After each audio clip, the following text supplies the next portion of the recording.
Salut à tous. Alors, si on se mettait un petit peu plus de lumière, ça vous dit? Parce que ici, on peut se mettre de la lumière complémentaire. Oui, bonhomme. Je ferme la cuisine. Donc, ça donne quoi? Vous y voyez un peu mieux? Alors, salut tout le monde. Ça vous dit de faire un petit tour de l'atelier là? Ça pourrait être sympa, non? Vous en dites quoi? Allez, venez.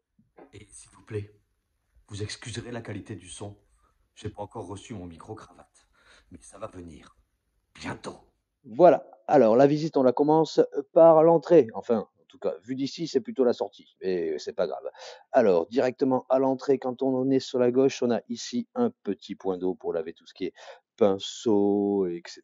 Parce que oui, nous faisons également la finition, peinture, vernis, huile, etc. Derrière ici, ces panneaux ici qui sont parfaitement bien rangés, hein, bien sûr. Nous avons juste derrière ici une petite station d'affûtage, le fameux Tormec, avec dans les tiroirs en dessous tous les accessoires.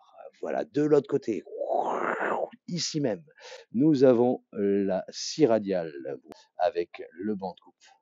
Voilà, ici. Et de l'autre côté, nous n'avions pas la longueur. Donc, qu'est-ce qu'on a fait? On a fait un trou dans le mur. Oh, un trou dans le mur, mais pourquoi faire? Regardez, si j'actionne ici ce petit levier, toc, et que je relève ici cette petite trappe, nous pouvons échapper les bois vers l'extérieur. Oh, magique, bien pensé, l'ami. Et juste au-dessus du banc de coupe, le stockage de bois massif, avec un petit jutier. Et ici, des grands racks pour pouvoir stocker les plateaux. Il y a différentes essences, mais je ne vais pas vous faire le détail ici. Et allez, on poursuit donc notre petit tour d'atelier en s'enfonçant légèrement. Si nous tournons sur la gauche ici, nous avons la porte d'accès au coin bureau, coin salle à manger, que je vous ferai visiter un jour peut-être à l'occasion. Ici, un deuxième banc de coupe, cette fois-ci pour le métal. Devant ce banc de coupe, monté sur roulette, nous avons ici une petite mamie, une merveille, une mortaise à chaîne qui peut se déplacer un petit peu partout dans l'atelier. Si on se retourne encore de ce côté-là, nous avons la scie à panneau vertical ou la panoteuse. Voilà, on continue juste en haut ici, le groupe d'aspiration relié à toutes nos machines. Ici, un escalier qui monte, qui monte, qui monte dans un espace là-haut qui nous sert de stockage pour les choses qu'on a terminées, qui nous permet de pouvoir dégager le volume de l'espace. Ici, un chariot élévateur qui nous permet de pouvoir monter des choses jusqu'en haut sans avoir à les porter dans les escaliers. Alors, je ne sais pas, Benoît, comment on appelle ça en Belgique. On appelle ça un chariot sulévateur, peut-être, non? Oui? Allez, on continue. Encore un petit peu plus loin. Bon, vous voyez des projets en cours ici de fabrication. Oh, le compresseur qui nous sert à utiliser la soufflette. On l'utilise un petit peu encore, bien que je sais que c'est pas l'idéal dans un atelier. Mais qui nous sert quand même essentiellement pour la finition, pour envoyer l'air dans le pistolet, pour la peinture, pour les vernis, etc.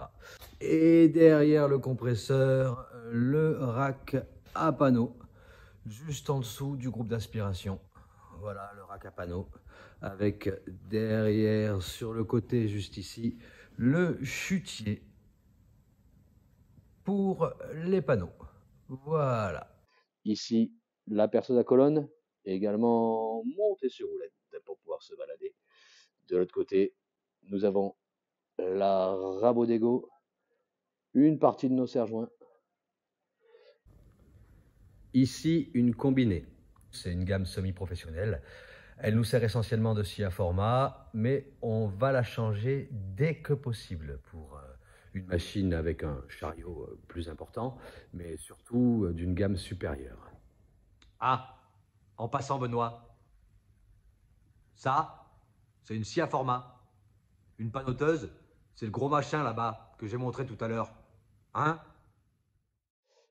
Ici, la toupie, petit engin sympathique qui a un peu d'âge, qui doit dater des années 90, mais qui fonctionne parfaitement. Le fond de l'atelier, on retourne et on arrive ensuite à notre espace d'usinage. Le seul endroit que nous pouvons chauffer et dans lequel il est, par les temps d'hiver, agréable à travailler. Voilà, différents espaces établis. Et ici, tenez, là, je vous présente ma chambre. Travail en cours, un portail en chaîne. Voilà, mes outils perso. Ici, vous allez pouvoir voir également derrière mes différentes caisses de mes outils personnels. Mais bon, ça, on aura l'occasion de les voir un petit peu plus. Sur le mur, ici à gauche, nous avons des éléments. Pour ceux qui connaissent, vous reconnaîtrez le fameux Shaper Tape, machine qui est rangée dans ce placard, là-haut, la Shaper Origin. Bon, je pense aussi que je vous la montrerai en action d'ici peu. Voilà. Et derrière, un dernier espace, et non des moindres, l'espace finition. Voilà. Avec un rack pour pouvoir entreposer tout en séchage. Ici, un groupe d'aspiration. Voilà, et dans ces placards fermés, différents produits, peinture, vernis, huile, etc. Et ben voilà, je crois que ce tour s'achève ici. Voilà, pour le tour de l'atelier, l'espace de travail, on est plutôt bien ici en fait, hein. On a un bel espace, malheureusement qui manque profondément d'isolation. Donc autant dire qu'à cette saison, on se les pèle. Objectivement, on se les pèle. Mais bon, c'est comme ça. Heureusement, dans l'espace que je vous ai montré, on a des rideaux type industriel qui nous permettent de maintenir un minimum de chaleur et d'isolation pour travailler confortablement.